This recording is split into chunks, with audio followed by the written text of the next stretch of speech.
AV news కి స్వాగతం. నా పేరు విజిత. వైఎస్ఆర్ కుటుంబం అంటే వారికి ఎనలేని అభిమానం. వైఎస్ రాజశేఖర రెడ్డి ముఖ్యమంత్రిగా ఉన్న సమయంలో వీరు రాజోలు ఎమ్మెల్యేగా పనిచేసినారు.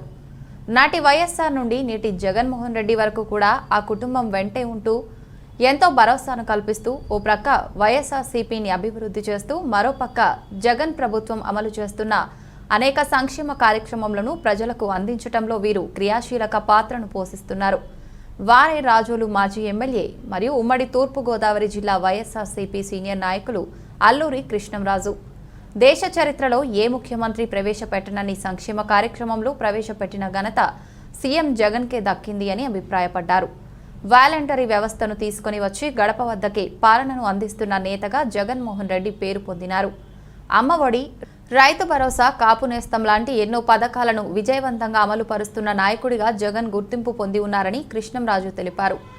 ఎల్లో మీడియా చేస్తున్న తప్పుడు ప్రచారంలను ప్రజలు నమ్మే పరిస్థితిలో లేరని అన్నారు. నా రాజకీయ జీవితంలో ఇప్పటి వరకు జగన్ లాంటి ముఖ్యమంత్రిని చూడలేదని అన్నారు. ప్రజల ఆలోచనకు అనుగుణంగా పాలనను అందిస్తున్నారని కృష్ణంరాజు తెలిపారు. టీడీపీ పార్టీని, చంద్రబాబును ఆంధ్రప్రదేశ్ ప్రజలు ఏమాత్రం నమ్మరని, ప్రజల్లో ఉనికి కోసం చంద్రబాబు ఆరాట పడుతున్నారు తప్ప మరొకటి కాదు అని తేల్చి చెప్పినారు. చంద్రబాబు మాటలు నమ్మి ఓట్లు వేసే రోజులు పోయున్నాయని అల్లూరి తెలియజేసినారు.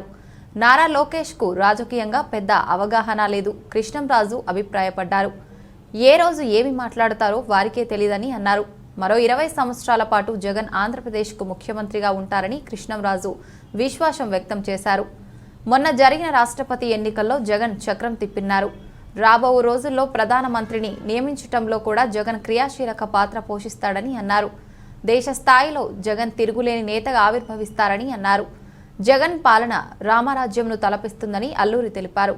2024లో కూడా వైఎస్ఆర్సీపీ అధికారంలోనికి రావటం ఖాయమని, తద్వారా రెండవసారి జగన్ ముఖ్యమంత్రి కావటం ఖాయమని అల్లూరి కృష్ణంరాజు ఘంటాపదం తెలియజేసినారు.